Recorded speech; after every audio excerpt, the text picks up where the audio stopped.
여러분 반갑습니다. 반갑습니다. 오늘은 삼위일체 신앙의 의미라는 제목으로 주님의 마음을 함께 나누겠습니다. 말씀을 시작하기 전에 혹시 주보를 다 받으셨나요? 오늘은 좀 주보를 좀 같이 보면서 함께 말씀을 나누었으면 합니다. 주보에 제가 메모를 해놓은 게 있는데 그걸 좀 참고하시면서 우리 함께 나누면 좋겠습니다. 여러분 혹시 교리라는 말을 들어보셨습니까? 교리, 덕트린이라고도 하고, 이 교리는 전통적으로 이제 이단과 정통 교회를 구분하는 중요한 기준이 됐습니다. 교리적으로 맞다, 교리적으로 그르다, 이걸 기준으로 쓰는 거죠. 바꾸어 말하면 우리의 신앙적인 삶이 그릇된 방향으로 흘러가지 않도록 지켜주는 일종의 안전선 역할을 해주는 게 교리다라고 할 수 있습니다. 그래서 이 교리를 처음 이제 기독교 역사에서 교리가 처음 형성될 때는 진리의 문제였거든요. 무엇이 옳으냐, 무엇이 정말 하나님의 뜻이냐, 성경을 어떻게 해석하는 것이 옳으냐라고 하는 그런 진리의 문제였기 때문에 이건 삶의 또 모양과 방향을 결정하기 때문에 사람들이 목숨을 걸고 만들어냈고 지켜냈습니다. 그래서 이 교리가 형성되는 이 논쟁과 그 과정들을 보면 그 감격이 참 큽니다. 근데 이게 잘못 사용되면 그 정신은 사라지고 그걸 이제 도구적으로 교리를 이제 기계적으로 누군가를 잘라내는 어떤 도구로 쓰게 되면 소위 말해서 이제 화석화된 율법처럼 화석화된 교리는 또 날카로운 칼이 되기도 했죠, 역사 속에서. 아무쪼록 그러나 우리는 교리의 이 좋은 역할들, 중요한 역할들에 좀 주목해 보려 합니다. 이게 이제 우리의 신앙적인 삶이 그릇된 방향으로 흘러가지 않게 지켜주는 안전선이라고 했는데, 이게 가령 그런 거죠. 아이러니하게도 예를 하나 들어보겠습니다. 아이러니하게도 우리가 기독교 신앙을 가지고 있으면서 이기적인 성품이 강화되는 사람들을 혹시 본 적 있으십니까? 아마 한 번쯤 보셨을 거라 생각합니다.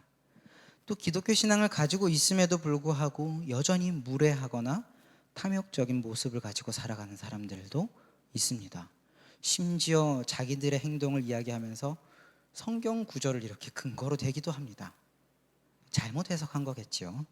아무쪼록 이게 사회가 기독교를 비난하는 지점이 바로 이 지점이 아니겠습니까? 그런 일이 일어나지 않도록 성경을 그렇게 해석해서는 안 된다. 우리가 기독교 신앙을 받아들일 때 그거는 아니다라고 이야기할 수 있는 그 최소한의 기준을 제시해 주는 게 교리다라고 할 수 있습니다. 오늘은 그 교회력으로 삼위일체 주일인데, 그래서 이 삼위일체 주일을 맞이해서 여러 교리 중에서 특별히 삼위일체 교리에 대해서 우리 청년들과 좀 나누고자 합니다. 너무 중요한 교리인지라 제가 부임하고 매년 삼위일체 주일이 되면 요 이야기를 나누었습니다. 그래서 우리 청년들 대부분 다 들었을 거라고 생각하지만 올해 이제 우리 청년부에 새로 오신 분들도 있고 우리 신입생들 또 새 가족들이 있기도 하고, 또 무엇보다 한번 들었더라도 이 교리는 대단히 중요하기에 반복하는 유익이 더 크다고 생각이 됩니다. 마음에 잘 새기시고 우리 삶의 큰 흐름과 방향을 점검하는 시간, 하나님 앞에서 점검하는 시간을 가지면 좋겠습니다. 우선 그 삼위일체란 이게 어떤 교리인가 하면, 삼위일체란 하나님의 존재 방식, 하나님의 존재 방식을 설명하기 위한 개념입니다. 다만 이제 이 우주 속에, 이 광활한 우주 속에 그 하나님과 유사한 방식으로 존재하는 다른 존재가 없거든요. 그렇기 때문에 이 개념은 오직 하나님께만 적용되는 개념이고, 그렇기 때문에 우리는 이걸 오로지 사고를 통해서만 그려내야 하는 그런 개념이기도 합니다. 이게 비슷한 게 없다는 건 바꿔 말하면 비유로 설명을 할 수 없는 개념이다 라는 겁니다. 그래서 사람들이 조금 어렵게 느끼기도 합니다만, 이건 바꿔 말하면 삼위일체 교리는 개념이 모호하고 복잡해서 어려운 게 아니고요, 우리에게 생소해서 어려운 겁니다. 그래서 오늘 그 일종의 조금 웃으면서 이렇게 조금 편안하게 들기를 바라는 마음으로 드리는 말씀은, 이제 오늘의 전략은 우리가 이 개념에 충분히 익숙해지도록 여러 번 반복하는 겁니다. 여러 번 반복해서 익숙해지면 조금씩 또 이해가 되는 부분들이 있거든요. 그래서 오늘은 저 혼자 좀 하기가 어렵고요. 좀 미리 양해를 구하지만 오늘은 우리 청년들도 조금 도와주셔서 제가 이거 한번 따라 말해보면 좋겠습니다 라고 하면 꼭 자기 소리가 자기 귀에 들릴 만큼 소리내서 한번 좀 따라 해주시면 좋겠습니다. 좀 양해를 구하겠습니다. 그러면 좀 본격적으로 시작해 보겠습니다. 우리 주보를 좀 참고하면서 볼 텐데 주보 4면에 메모해 보면 1번 목차입니다. 신관 이런 것이 있습니다. 신관이란 게 있습니다. 세계관, 역사관 할 때 그 관자 똑같이 볼관자를 써서 신관이란 말을 씁니다. 신관이란 말은 바꿔 말하면 신을 어떻게 보겠는가? 우리가 바라보는 신은 어떤 분이신가? 즉 우리가 믿는 신은 어떤 분인가에 대한 대답입니다. 그게 신관이라고 합니다. 종교마다 신관이 있습니다. 이슬람의 신관이 있고 기독교의 신관이 있고 또 로마인들의 신관이 있었고 여러 가지 신관이 있었습니다. 그래서 여러분에게 한번 질문해 보는 겁니다. 여러분은 어떤 신을 믿는 사람들입니까? 왜냐하면 여러분 이게 좀 중요한데요. 우리가 어떤 하나님을 믿느냐, 어떤 신을 믿느냐가 우리 종교, 우리 신앙의 정체성이기 때문에 그렇습니다. 가령 파괴의 신을 믿는 사람들은 파괴와 정복을 위해 인생을 살 것입니다. 그러나 우리가 믿는 하나님은 어떤 하나님이십니까? 그게 결정되고 명확해지면 우리의 삶의 정체성과 방향성도 그리 자연스럽게 결정되는 거기 때문에 이 신관은 되게 중요한 질문입니다. 다시 한번 질문해 보겠습니다. 여러분은 어떤 신을 믿는 분들입니까? 조금 구체적으로 질문해 보겠습니다. 이건 한번 여러분 대답해 보면 좋겠습니다. 속으로도 좋고 작은 소리로도 좋고요. 여러분이 믿는 신은 여러 명인가요? 네, 고개도 좋습니다. 대부분 이렇게 아니요 해주셨던 것 같은데 그렇죠.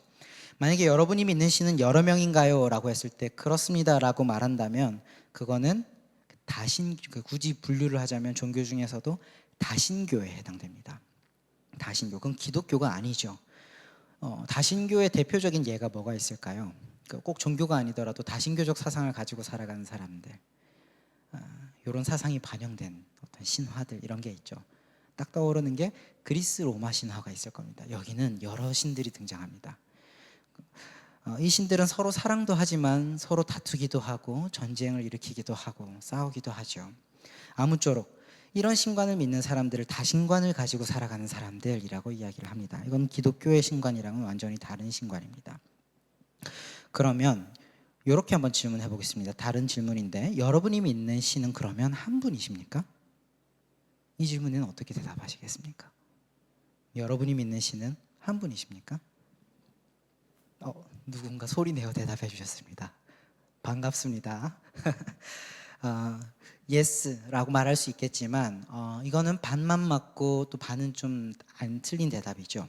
만약에 예스라고 대답한다면 단일 신교라고 이야기를 할 수 있는데 단일 신관을 가진 사람이라고 할 수 있는데 얼추 우리 기독교의 신관과 비슷하지만 엄밀히 말하면 그건 유대교의 신관입니다.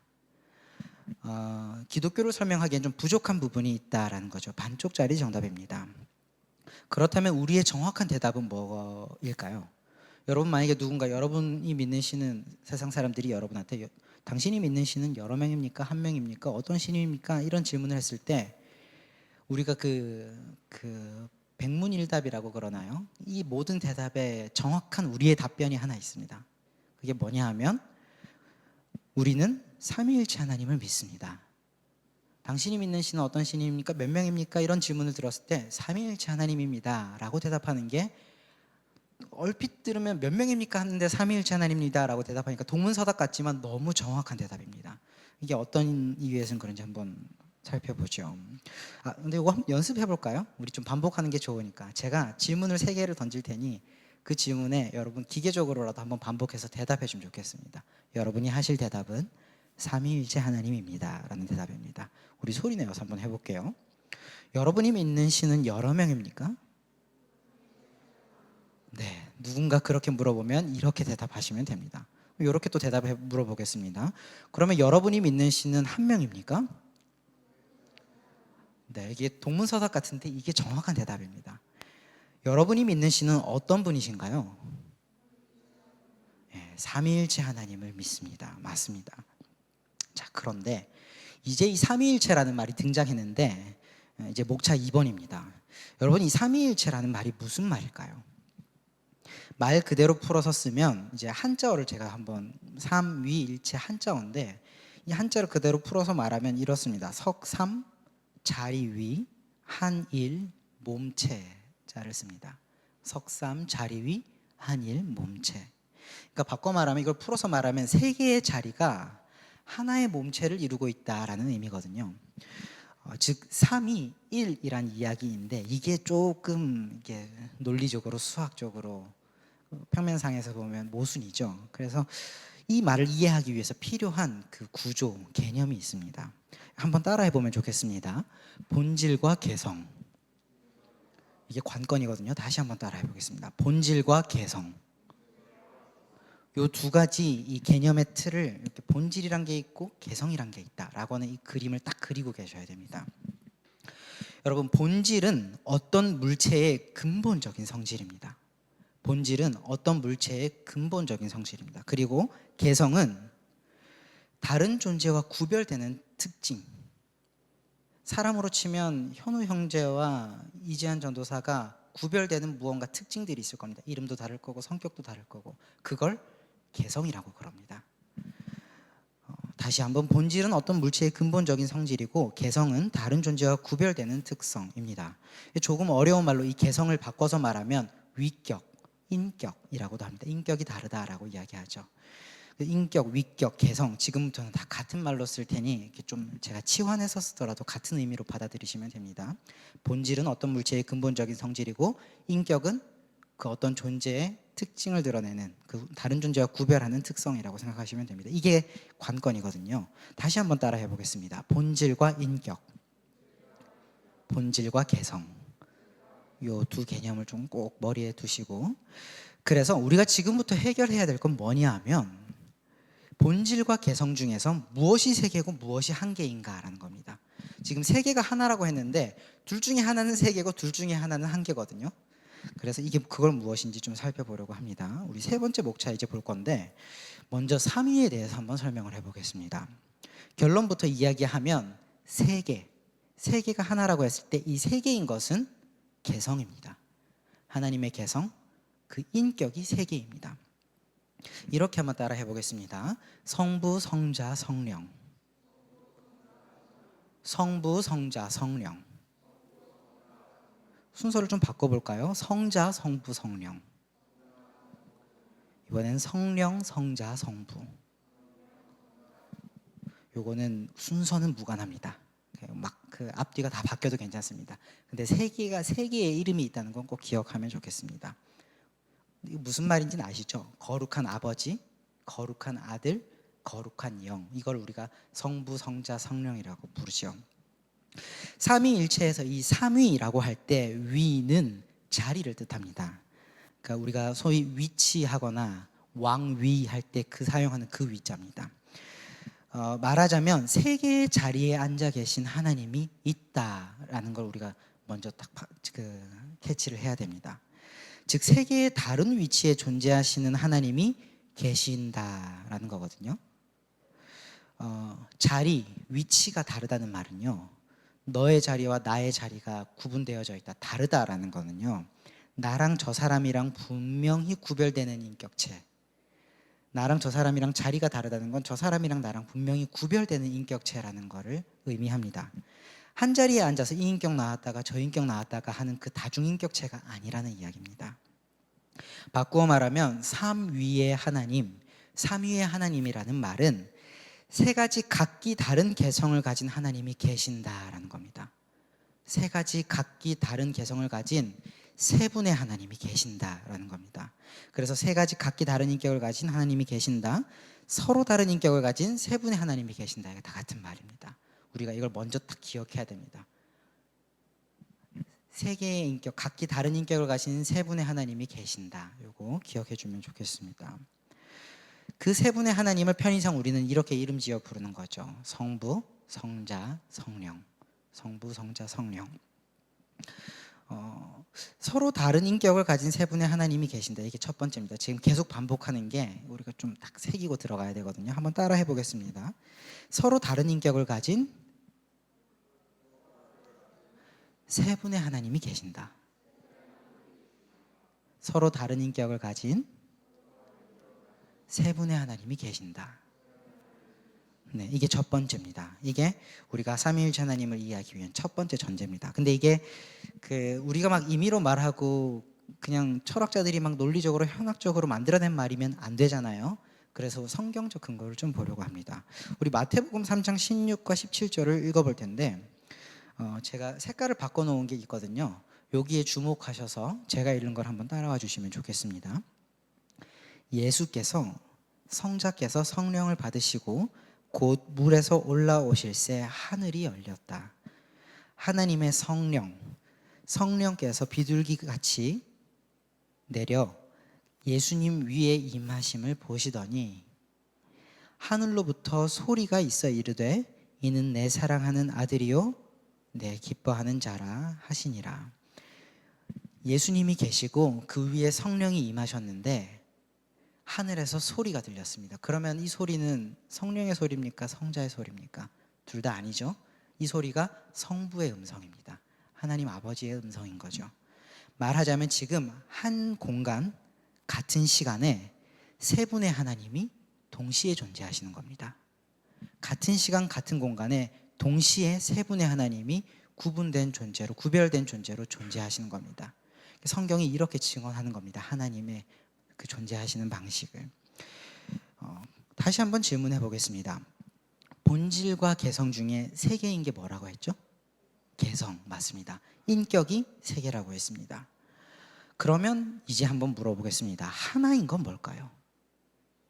그렇죠. 본질입니다. 하나인 건 본질입니다.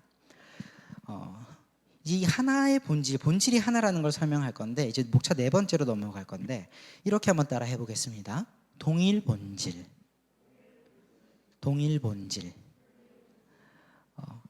우리 청년부의 수준이 되게 높습니다. 지금 제가 이렇게 이야기하는 단어들이 사실 신학적인 용어들이거든요. 그런데 너무 명확하게 정의해 놓은 용어들이니 알면은 좋겠죠. 한번 따라와 주시면 좋겠습니다. 한번 다시 따라해 보겠습니다. 동일 본질. 여러분, 동일 본질이란 말은 본질이 동일하다는 뜻이죠. 좀 말장난하는 것 같지만 의미가 그렇습니다. 동일 본질이란 건 본질이 동일하다는 의미입니다. 근데 이거 중요한 건데 이것 때문에 이단이 갈라졌거든요. 본질이 동일하단 말은 비슷하거나 유사하다는 것과는 완전히 다른 의미입니다. 완전히 동일한 걸 의미합니다. 본질이 동일하다, 완전히 똑같다. 하나님, 세 분의 하나님께서는 동일 본질을 공유하시는 분입니다. 이게 교리적인 두 번째 규정입니다. 세 분의 하나님이 완전히 동일한 본질을 공유하고 계신다. 아까 우리 서론에서 잠깐 스쳐 지나갔는데 삼위일체 개념은 비슷한 게 없기 때문에 하나님처럼 존재하는 다른 존재가 없기 때문에 비유로 설명할 수가 없다고 했습니다. 설명하면 다 엇나가는 지점들이 생깁니다.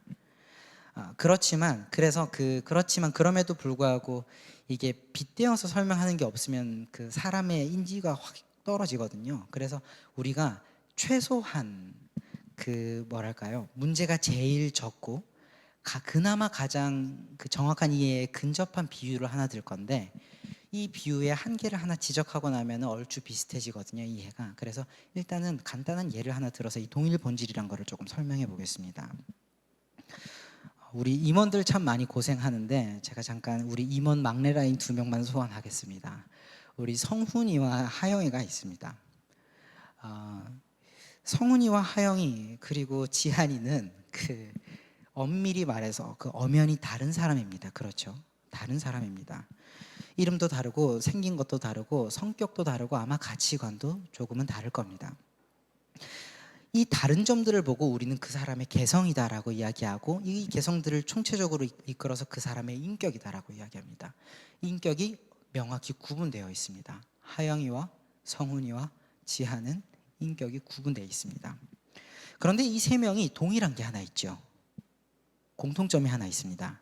무엇이냐면 바로 우리의 본질이 사람이다라는 점에서 동일합니다.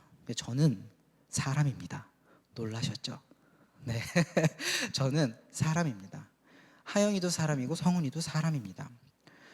우리는 근본적으로 사람입니다. 짐승도 아니고 감정이 없는 물체도 아닙니다. 물건도 아닙니다. 영혼이란 걸 가지고 뼈와 살과 가죽을 가진 육체를 가지고 있는 사람입니다.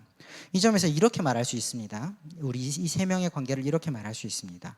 지한, 성훈, 하영이는 각기 다른 개성과 인격을 가진 존재이지만 본질은 동일한 사람이다.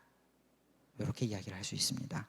이것처럼 이것도 동일합니다. 성부, 성자, 성령께서도 각기 다른 개성과 인격을 가진 존재이시지만 이 세 분의 본질은 신이라는 점에서 동일합니다. 하나님이라고 하는 본질을 공유하십니다. 이 세 분의 본질이 하나님이란 거죠. 그래서 하나님이란 본질은 동일하다 이렇게 이야기를 한 겁니다. 이 하나님 사이에는 그 계급이나 위계는 없습니다. 동등한 하나님이십니다. 모든 인간이 하나님 앞에서 동등한 인격이다. 동등한 그 위계를 가지고 있다. 그래서 계급 제도도 사라지고 노예 제도도 사라지고 인간이 그 천부 인권설 이런 것도 이야기하면서 모든 사람이 신 앞에 하늘 앞에 평등하다라고 이야기하는 것들이 이 삼위일체 교리의 뿌리를 내리고 있다라고 봐도 과언이 아닐 겁니다. 이 세 분의 하나님은 모두 동등한 신입니다. 그래서 이걸 이단들 중에 이걸 계급을 매기기도 하거든요. 성부가 대빵이고 성자가 그 다음이고 성령은 조금 약간 열등한 하나님이다 이렇게 생각하는 사람들이 있는데 그건 이단 사상이고 이 세 분의 하나님은 완전히 동등한 영광과 권위를 가지고 있습니다. 이거 조금 부연이었는데 아무쪼록 그런데 하지만 이제 5번으로 넘어갈 건데 하지만 이 성훈 형제, 하영 자매 그리고 이 이재한 전도사 이 세 명을 일컬어서 삼위일체라고 이야기하지는 않죠. 이 세 명을 일컬어서 삼위일체라고 이야기하지 않습니다. 왜냐하면 이거 중요한데 사람이라고 하는 본질을 공유하는 것과 하나님이라고 하는 본질을 공유하는 것은 하늘과 땅 차이입니다. 이거 엄청난 차이를 만들어내는데 가령 이런 거죠. 하영이가 뭐를 먹고 싶다 해도 성훈이가 싫다고 할 수 있습니다. 또 제가 성훈 형제와 나눈 이야기를 굳이 말하지 않는다면 하영 자매는 모릅니다. 왜냐하면 사람은 서로 마음이 다를 뿐 아니라 물리적으로도 분리되어 있기 때문에 그런 제약과 한계들이 있습니다. 그런데 성부, 성자, 성령께서는 이러한 심리적이고 물리적인 제약 없이 완전한 한 마음을 이루고 계신 분들입니다. 이런 물리적이고 심리적인 제약 없이 완전히 한 마음을 이루고 계신 분들이십니다. 그래서 예를 들어서 성부께서 뭐 합시다 라고 이야기를 하면 성자와 성령께서도 좋습니다. 저도 그거 하려 했습니다. 저도 같은 마음이었습니다 라고 신비롭게도 항상 한 마음이고 일치가 되더라라는 겁니다. 그리고 우리가 하나님 아버지께 즉 성부께 기도한 내용을 예수님과 성령께서 굳이 듣지 않으셔도 자연스럽게 다 알고 계십니다. 신비로운 연결이 있습니다. 이 세 분의 하나님께서는.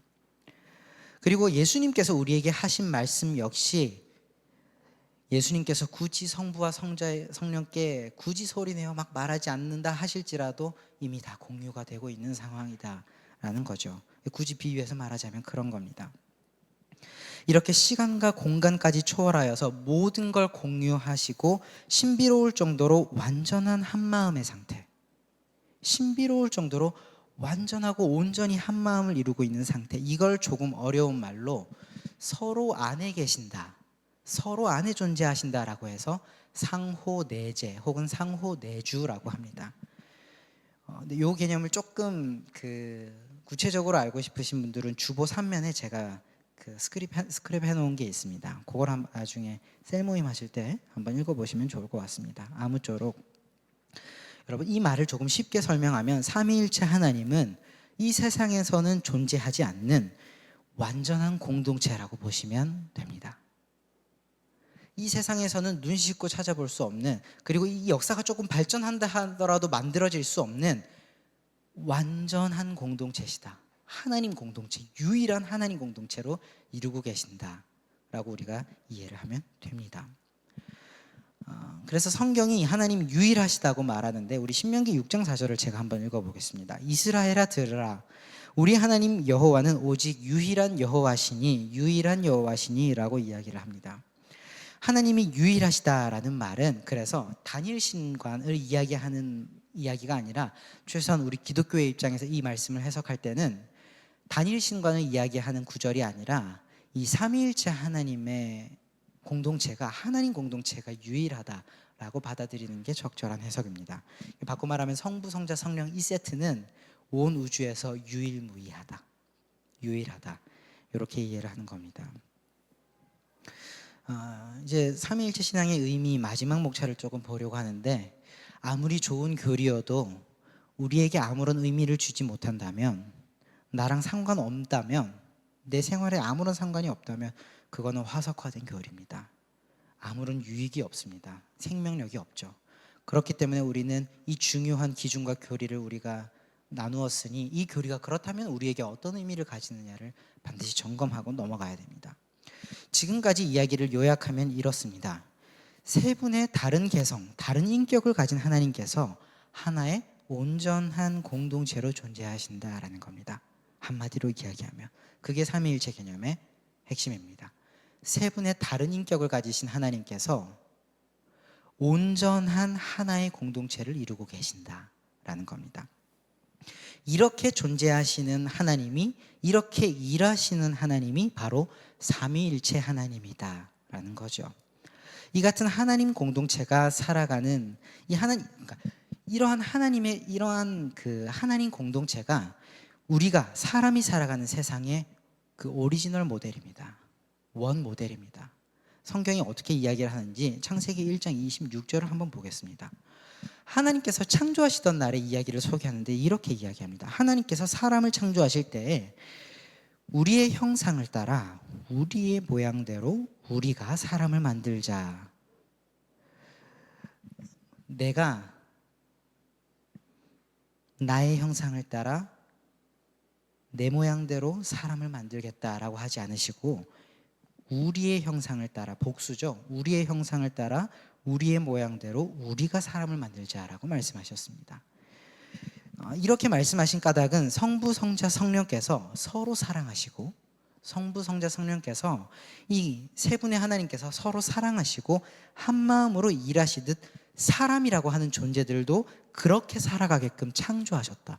애초에 하나님께서 처음에 이 세상을 세팅하실 때, 디자인하실 때, 창조하실 때 그렇게 세팅하고 디자인하셨다라는 겁니다. 우리가 살아가는 방식, 또 우리가 관계하는 방식이 이 하나님 공동체의 모양을 닮아야 한다. 이게 우리의 지향점이다. 이게 우리가 추구해야 할 바이다라는 겁니다. 서로 사랑하고 환대하고 홀로가 아니라 함께 살아가는 삶의 모양이 삼위일체 하나님을 믿는 기독교 신앙의 삶의 모양입니다. 기독교적 삶의 모양입니다. 우리는 이 삶의 모양이 온 세상을 덮기를 바라는 사람들입니다. 원래 이렇게 됐어야 하는데 사람의 죄성으로 인하여, 사람이 타락함으로 인하여 이 함께 살아가는 사랑의 관계가, 사랑의 사회가 파괴됐다 라고 믿기 때문에 우리는 그걸 회복하기 위해 살아가는 사람들입니다. 이게 우리가 추구하고 지향해야 할 지향점입니다. 그러니 나만 잘 되면 된다, 이거야말로 기독교의 정신과 배척되는 정신이 없습니다. 나만 잘 되면 된다가 아니라 우리가 잘 되자. 싫으면 나 혼자 하지가 아니라 그래도 함께 가자 라는 마음이, 이렇게 서로 사랑하며 살아가는 삶의 모양이 우리가 살아가야 할 삶의 모양이고 우리의 신앙입니다. 삼위일체 신앙을 가졌다는 것은 공동체적인 삶, 함께 살아가는 세상을 포기하지 않고 살아간다라는 의미입니다. 말씀을 맺겠습니다. 한국 사회 안에서 특히 최근에 이를수록 정치적인 입장으로 여전히 갈라져 있는 분열의 소리가 극심히 들려오고 있습니다. 어느 입장을 지지하느냐 그 문제가 아니라 현상이 그렇지 않습니까? 분열하고 있습니다. 또 지구 반대편에선 또다시 전쟁의 비극의 소리가 들려오고 있습니다. 이념 때문에, 종교 때문에, 이해관계 때문에 사람이 사람을 죽이고 사람이 사람의 고통을 외면하고 있습니다. 이건 참, 이런 시대를 바라보면, 이 지구의 역사를 바라보면 우리 시대가 참 하나님의 뜻, 이 성경의 정신과는 반대로 흘러가는 듯한 역사를 우리가 마주하며 살아가는 건 아닐까, 그런 생각도 듭니다. 그러나 여러분, 신앙이라는 것은 이걸 좀 잘 기억했으면 좋겠습니다. 신앙이라고 하는 건 현실을 근거로 추측된 미래를, 지금 우리의 일어나는 상황이 이러하니 미래가 이럴 거야 라고 하는 현실을 근거로 추측된 미래를 그저 수용하는 게 신앙이 아닙니다. 신앙은 무엇이냐면 하나님께서 뜻하신 바는 반드시 이루어질 것이라는 신뢰가 있는 겁니다. 그러니 현재가 어떠하든지 간에 하나님이 뜻하신 건 이루어질 거다. 그러니 하나님의 뜻이 성취될 미래, 하나님의 뜻대로 이루어질 미래를 신뢰하면서 현실을 바꾸어가는 게, 그게 신앙입니다. 신앙엔 강력한 힘이 있습니다. 세상 사람들은 현재의 추측을 통해서 절망하기도 하고 나름대로 아등바등 할 수 있는 만큼만 대비하고 살아가는데, 신앙은 아니, 그 이상을 생각하게 됩니다.